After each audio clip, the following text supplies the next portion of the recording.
पाठ 19 घरातील वस्तू. नमस्कार बालमित्रांनो, मागील व्हिडिओमध्ये आपण मोबाईल, मिक्सर, पंखा, फ्रीज आणि सौरबंब या वस्तूंची माहिती अभ्यासली होती. तर आज आपण पुढील वस्तूंची माहिती पाहणार आहोत. उदाहरणार्थ खुर्ची, उलथणे, विळी, लायटर आणि तवा. आता हे पहिले चित्र पहा बरं.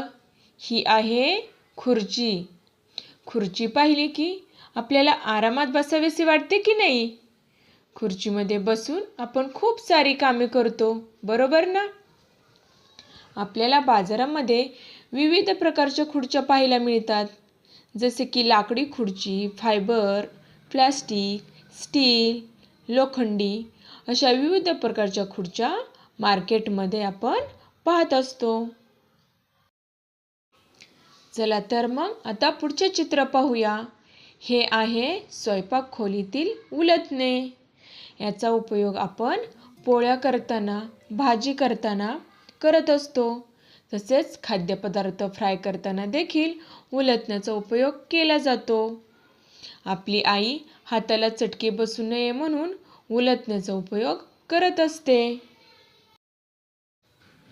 आता पुढचे चित्र ओळखा पाहू. अगदी बरोबर, ही आहे विळी. विळी तर आपल्या स्वयंपाकघरातील फार महत्त्वाची भूमिका बजावत असते.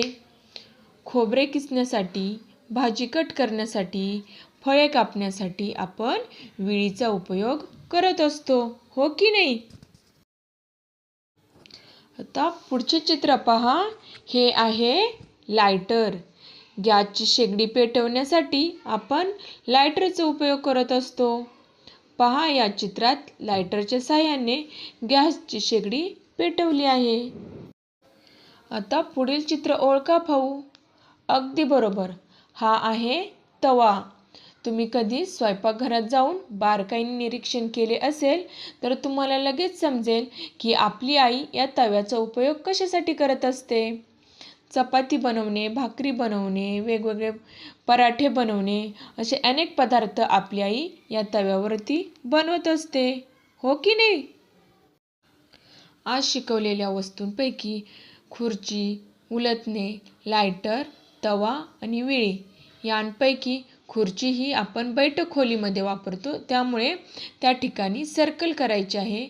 व इतर साऱ्या वस्तू म्हणजेच उलथणे, लायटर, तवा आणि विळी या वस्तू आपण स्वयंपाक खोलीमध्ये वापरतो, त्यामुळे त्या ठिकाणी करेक्ट अशी खूण करायची आहे. थँक्यू.